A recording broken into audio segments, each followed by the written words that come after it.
बिस्मिल्लाहिर्रहमानिर्रहीम। अस्सलाम वालेकुम। आज मैं आपके साथ मैदे और आलू से बनने वाले पकौड़ों की रेसिपी शेयर करने जा रही हूँ। जी हाँ, अगर आपके पास घर में एक का मैदे का है और दो आलू हैं तो आप उससे ढेर सारे पकौड़े बनाकर रेडी कर सकते हैं। रेसिपी नहायत सादा और आसान सी है। आपने वीडियो को पूरा देखना है, कोई पार्ट स्किप नहीं करना, ताकि आप भी मज़ेदार सी रेसिपी घर में बनाकर ट्राई कर सकें और आपके पकौड़े भी इतने ही मज़ेदार और क्रंची बने। चलें जी, रेसिपी को शुरू करते हैं। यहाँ पे मैंने दो आलू लिए हैं। एक मेरे पास थोड़ा मीडियम साइज़ का आलू है और एक मेरे पास थोड़ा बड़े साइज़ का आलू है। आलूओं को अच्छे से धोने के बाद इनका छिलका उतार लेना है और कद्दूकश की मदद से इनको अच्छे से ग्रेट कर लेना है। जी हाँ, इसको छुरी से नहीं काटना, कद्दूकश की मदद से जो है इसको अच्छे से ग्रेट कर लेना है। और जब इसको ग्रेट करेंगे तो आपको पता है कि आलूओं में पानी भी होता है और आपने इसको पानी अच्छे से जो है ना वो निचोड़ लेना कि आलूओं में पानी ना रहे।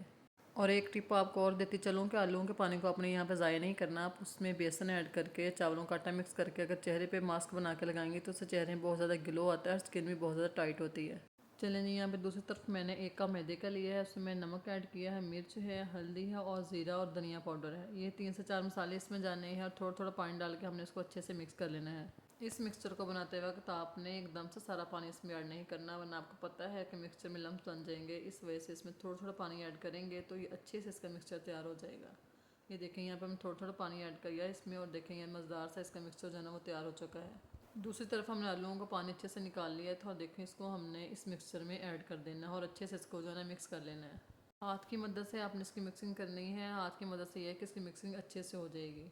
ये देखें जी, मैदे के और आलूओं की अच्छे से मिक्सिंग हो चुकी है। दूसरी तरफ हमने पैन लिया है, इसमें ऑयल को ऐड करेंगे और आप फ्लेम को हमने मीडियम ही रखना है। बहुत ज़्यादा तेज़ आंच पे जो पकौड़े जल जाएंगे। जैसे ही हमारा ऑयल गर्म होगा हमने इसमें पकौड़ों को ऐड कर देना है। जैसे उसमें ब्राउन कलर आएगा हम उसकी साइड चेंज करेंगे और जब ये अच्छे से दोनों तरफ पक जाएंगे तो हम इसको निकाल लेंगे। इस तरह बारी बारी करके अपने सारे पकौड़े इसी तरह तैयार कर लेने हैं। चीज़ों को फ्राई करते वक्त आंच का बहुत ज़्यादा ध्यान रखा करें। आपको पता है कि मैं पहले भी अपनी वीडियोज़ में बता चुकी हूँ कि आंच बहुत ज़्यादा तेज़ नहीं रखनी होती, वरना जो फ्राई करते हुए चीज़ें जल जाएँ तो फिर सारी रेसिपी का टेस्ट ख़राब हो जाता है।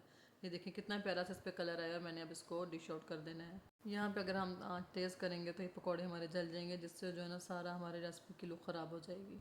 ये देखें जी, ये हमारे मज़ेदार से पकौड़े जो हैं तकरीबन तमाम बन के रेडी हो चुके हैं। अब मैं आपके साथ इनकी फ़ाइनल लुक शेयर करती हूँ। ये देखें, ये है इनकी फ़ाइनल लुक। केचप के साथ खाएं, दही के रायते के साथ खाएं, जैसा आप पसंद करते हैं उसको सर्व कर सकते हैं। इफ्तार पार्टीज़ के लिए भी ये रेसिपी नहायत शानदार है। आपको मेरी वीडियो कैसी लगी आपने मुझे कमेंट में ज़रूर बताना है। वीडियो को लाइक करना है, चैनल को सब्सक्राइब करना है। मिलते हैं नेक्स्ट वीडियो में, तब तक के लिए अल्लाह हाफिज़।